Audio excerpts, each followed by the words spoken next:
오늘의 10분 말씀.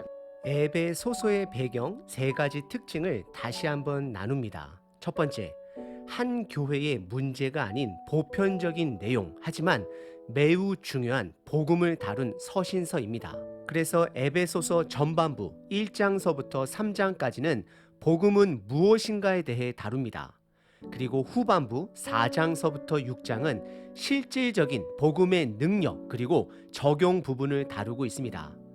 두 번째 특징은 에베소 지역은 제우스와 같은 다양한 그리스 신들을 믿었습니다. 그리고 마지막 세 번째 특징은 에베소 교회 안에는 유대 그리스도인들과 그리스 문화를 가진 이방인들이 함께 있었습니다. 그리고 어제 첫 본문 에베소서 1장의 시작은 바울 사도의 인사 그리고 바울 사도의 찬양이었습니다.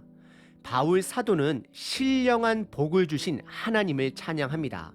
그 복은 바로 예수님입니다. 복음입니다. 그래서 복음은 살아있는 것이고 관계가 되는 것입니다. 바울 사도는 성부 하나님, 성자 하나님, 곧 예수님, 그리고 성령 하나님 이렇게 복음의 역할을 구분하며 하나님을 찬양합니다. 어제 본문 3절에서 6절까지는 성부 하나님의 사랑을 찬양합니다. 하나님 아버지께서 저와 여러분들을 구원해 주시는 동기는 바로 그분의 사랑입니다. 그래서 태초 전부터 택하셨다, 예정하셨다라고 표현하였습니다. 그리고 오늘 본문은 성자 하나님 대신 예수님, 그리고 성령 하나님의 복음의 역할을 다루게 됩니다. 오늘 본문을 통해 성부, 성자, 성령의 하나님께서 어떻게 복음을 시작하셨는지, 그리고 왜 복음을 저와 여러분들에게 주셨는지를 스스로 점검해 보시길 바랍니다. 오늘 본문은 크게 두 부분으로 나눌 수 있습니다. 첫 번째, 예수님의 복음 사역입니다. 두 번째, 성령님의 복음 사역입니다. 첫 번째 부분은 7절서부터 12절까지 예수님의 복음 사역입니다. 여기서 키워드는 예수님 안에서입니다. 사도 바울은 의도적으로 예수님 안이라는 표현을 계속해서 사용합니다. 그래서 7절의 시작 또한 우리는 그리스도 안에서라고 시작을 합니다.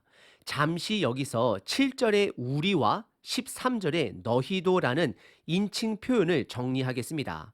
7절의 우리라는 인칭 대명사는 유대 그리스도인들을 말하는 것이고 13절의 인칭 대명사 너희는 그리스 문화를 가진 이방 그리스도인들을 말하는 것입니다. 둘 다 예수님 안에서 하나라는 것을 강조합니다. 다시 7절로 돌아가 우리는 그리스도 안에서 그의 은혜 그리고 그의 피로 말미암아 속량 곧 죄 용서함을 받았다라고 말씀하십니다. 이것은 구약의 제사 제도처럼 하나님의 은혜로 하나님께서는 그들에게 성막을 주신 것처럼 하나님의 은혜로 하나님은 저와 여러분들에게 예수님을 주셨습니다.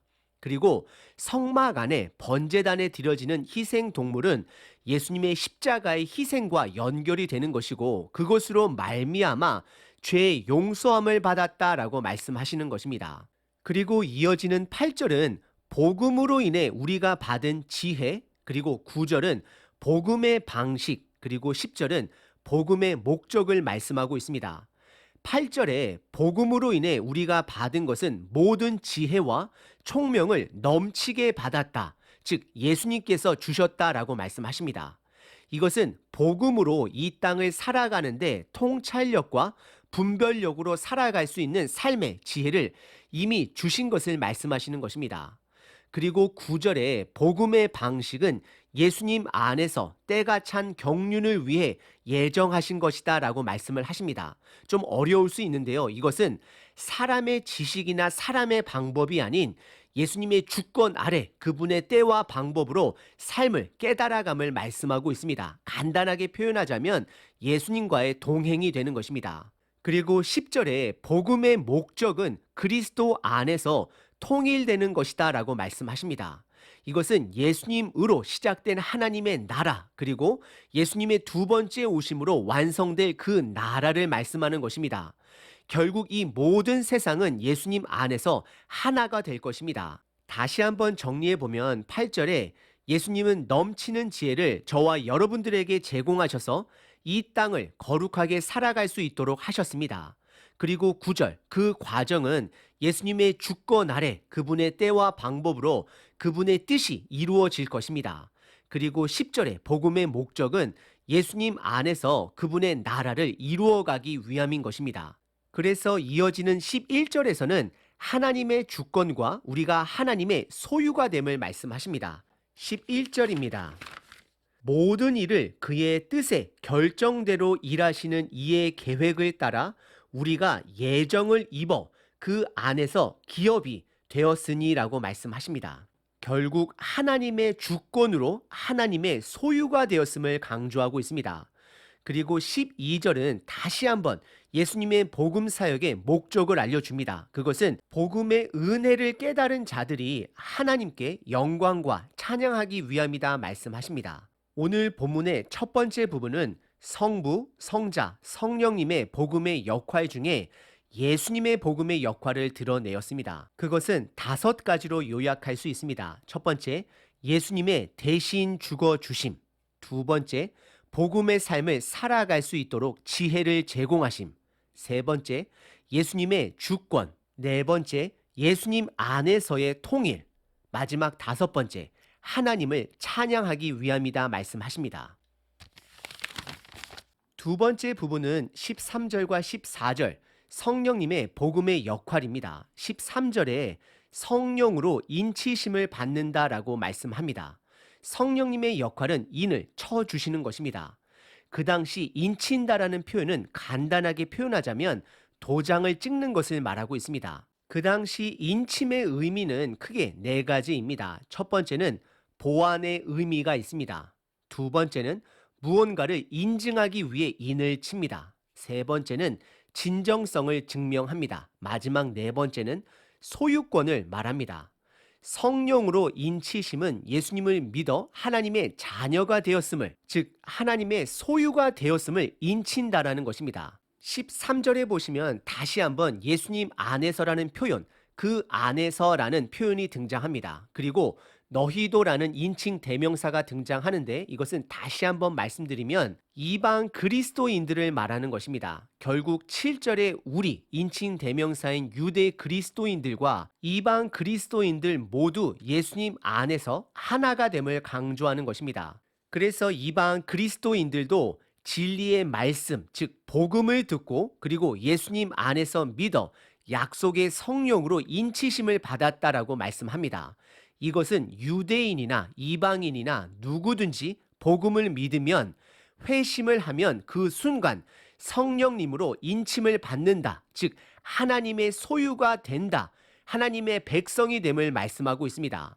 그리고 14절은 예수님의 두 번째 오심 전까지 그 성령님의 인치심은 보증이 되는 것입니다. 목적은 그 마지막 때에 예수님의 오심의 때에 온전한 구원을 이루게 하심을 속량하시고 라고 표현을 합니다. 그리고 그 영광을 찬양하기 위함이다 라고 또한 말씀하십니다. 오늘 본문의 두 번째 부분은 성령님의 복음의 역할입니다. 그분의 역할은 예수님 안에서 인을 치는 것입니다. 누구든지 예수님 안에 거하면 하나님의 소유가 됨을 인을 치십니다. 그리고 그것은 보증이 되어 마지막 날에 우리가 그분의 자녀가 됨을 드러낼 것입니다. 그래서 하나님을 찬양하게 됩니다. 오늘 본문은 바울 사도의 찬양입니다. 바울 사도는 3절서부터 14절까지 하나님 아버지, 하나님 예수님, 하나님 성령님의 복음의 역할을 찬양했습니다. 바울 사도는 하나님 아버지의 사랑을 찬양하였습니다. 그분이 우리를 구원하시는 동기는 오로지 사랑입니다. 그 사랑을 사도 바울은 찬양합니다. 그리고 두 번째, 사도 바울은 예수님의 속량하심을 찬양합니다. 우리들의 죄를 위해 대신 죽어주시고 더 나아가 이 땅에서 살아가는 데 있어서 지혜를 제공하시고 그분의 뜻 안에서 그리고 그분 안에서 통일되게 하는 목적을 사도 바울은 찬양합니다. 그리고 세 번째, 사도 바울의 찬양은 성령님의 인치심을 찬양합니다. 누구든지 간에 유대인이든 이방인이든 예수님 안에 거하는 자들은 하나님의 소유가 됨을 인침을 받고, 즉 확정을 받고 예수님의 두 번째 오심까지 보증을 얻게 되는 것입니다.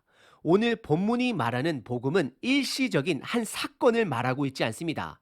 우리 삶 전체를 통한 복음의 삶을 말하고 있습니다. 그래서 예수님 안에서라는 말이 의도적으로 자주 등장합니다. 예수님께서는 복음의 삶을 살아갈 수 있도록 지혜를 제공하셨습니다. 그리고 그분의 주권을 신뢰하도록 하십니다. 그리고 성령님은 예수님을 믿는 자들에게 하나님의 자녀로 인을 치시고 재림의 날까지 보증해 주십니다. 여러분들의 복음은 무엇인가요? 혹시 문화 생활은 아닌지요? 아니면 나중에 천국 가기 위한 보험 정도는 아닌지요? 아니면 이 땅에서 더 많은 것을 누리기 위한 수단은 아닌지요? 에베소 교회에서 강조되는 것은 하나님의 사랑입니다. 하지만 아이러니하게도 요한계시록 2장에 보시면 에베소 교회의 책망은 바로 그들의 첫 사랑을 버렸다라고 말하고 있습니다. 그리고 하나님은 그들에게 그것을 다시 생각하게 하시고 회개를 촉구하시고 다시금 복음의 행위를 가지라 경고하고 계십니다. 혹시 우리들의 복음도 이렇게 변질될 수 있습니다. 저와 여러분들도 다시 생각해보고 다시 복음으로 돌아가야 합니다. 구원의 동기가 되신 하나님 아버지의 사랑을 다시 기억해야 합니다. 내 삶을 통해 나를 변화시켜 주시는 예수님 안에 거함을 다시 기억하셔야 합니다. 부족할지라도 우리 안에 예수님을 믿는 믿음을 보시고 하나님의 자녀로 여겨주시는 성령님의 인치심을 기억해야 합니다. 그럼 다시금 복음의 능력으로 새로운 사람으로 새로운 삶을 살게 될 것입니다. 오늘 하루 나의 복음, 나의 공동체의 복음을 다시 한번 점검해 보시길 바랍니다.